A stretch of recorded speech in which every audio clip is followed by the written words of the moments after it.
আজকের বানাচ্ছি দই কাতলা।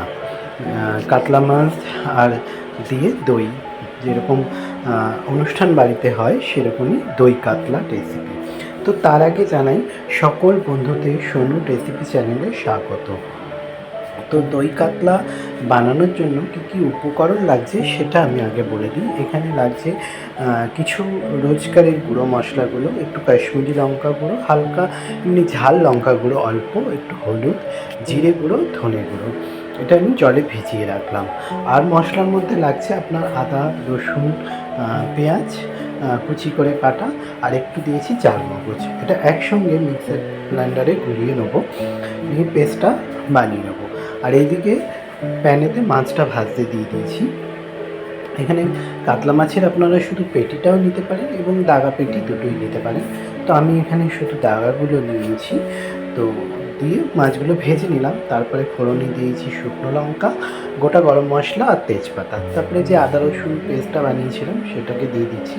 এটা দিয়ে নাড়তে নাড়তে একটু তেলটা ছেড়ে এলে তারপরে ওই যে গুঁড়ো মশলাগুলো ভিজিয়ে রেখেছিলাম সেটা দেবো। ভিজিয়ে রাখার কারণটা হচ্ছে গুঁড়ো মশলাগুলো ভিজিয়ে রাখলে একটু বাটা মশলার মতন টেস্ট লাগে, আর তাড়াতাড়ি মিশেও যায় মশলার সঙ্গে, আর ভালো লাগে। এটা করে দেখবেন, টিপসটা খারাপ না, ভালো লাগে। আর যারা জানেন তো জানেন।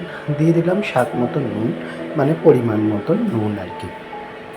নুন মিষ্টির ব্যালেন্সটা ঠিক রাখার জন্য একটু মিষ্টিও দিলাম। নুন ঝাল মিষ্টি সব ব্যালেন্সটা ঠিক থাকে, অল্প সামান্য। কেউ চাইলে এটাকে স্কিপও করতে পারেন। তারপরে মশলা থেকে তেল ছেড়ে দিলে কষানোর পরে দিয়ে দিলাম ফ্যাটানো টক দই। এখানে টক দই আমি 4 চামচ দিয়েছি, সেটা দেখানো হলো না। তো দিয়ে ভালো করে এবারে একদম গ্যাসের ফ্লেমটাকে কমিয়ে দইটা দিতে হবে, কারণ দইটা নাহলে ফেটে যাবে, দানা দানা হয়ে যাবে। আর দই যখনই কোনো রান্নাতে দিতে হয় গ্যাসের ফ্লেম একটু কমিয়ে দিতে হয়। তো তাই করলাম। দইটা ফুটে উঠতে আমি এখানে মাছগুলো দিয়ে দিলাম। মাছগুলো দিয়ে গরম মশলা আর ঘি দিয়ে দিলাম।